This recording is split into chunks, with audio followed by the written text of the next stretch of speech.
Reading the Odyssey may seem an intimidating task. One of the main reasons is the length of the poem, 12,000 plus verses. However, the Odyssey is not a jumbled mass of episodes thrown about in a random, haphazard way. If we look at the epic from a bird's-eye view, we see that it has a clearly structured plot. The main thing to remember is that Odysseus reaches Ithaca at about the midpoint of the story. This way, the Odyssey can be split into two halves. The first half, comprised by the first 12 books, or rhapsodies, describes what happens during the hero's absence from home.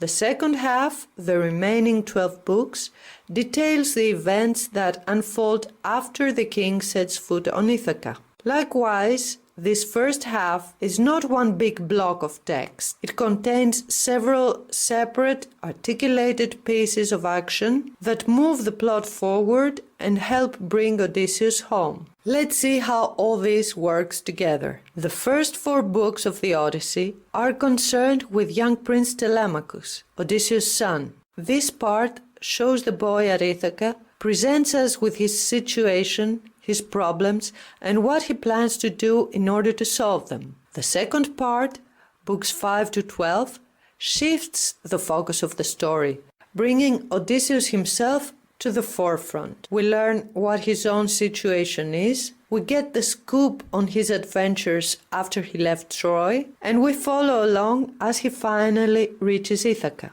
Both these parts, the adventures of Telemachus and those of Odysseus, can be further split into smaller chunks. Beginning with the Telemachia, in other words, the adventures of Telemachus, we first meet the young prince at Ithaca, surrounded by the arrogant suitors who are pressing his mother Penelope to remarry one of them. Books 1 and 2 show the boy overwhelmed by the situation and how he gradually decides to step into action. In books 3 and 4, Telemachus sets on a perilous sea journey in quest of news about his father. He won't go very far. He sails to Peloponnese, to the kingdoms of Pylos and Sparta. King Nestor and King Menelaus had fought alongside his father at Troy. So it is possible that they have some critical piece of information to reveal about Odysseus. Then Homer leaves Telemachus at Sparta, and with a clever transition,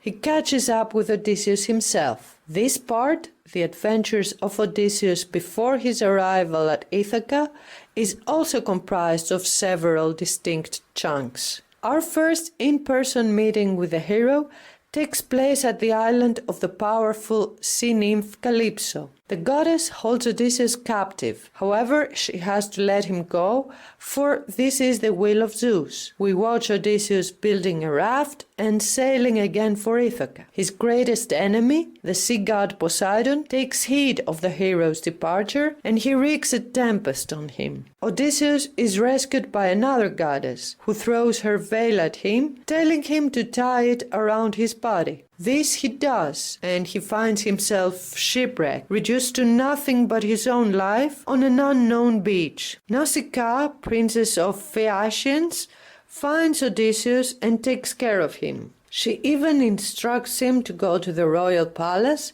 in order to ask protection and a ship to take him home. King Alcinous is courteous to the stranger. He feeds him, he entertains him, he even organizes athletic games for his guests. Then, in books 9 to 12 included, Odysseus reveals his true identity and he recounts his adventures at sea from the moment he sailed from Troy up to his leaving Calypso's island. King Alcinous is touched by the hero's misfortunes. He offers him valuable gifts and he orders his men to transport Odysseus to Ithaca on one of their swift ships. The Phaeacians are used to this kind of mission, and they bring Odysseus back to his island so smoothly that he doesn't even wake up when they hit the shore of Ithaca. So here we are, right where Odysseus has finally returned. His adventures at sea are over, but now he has to reclaim his palace, his family, and his kingdom.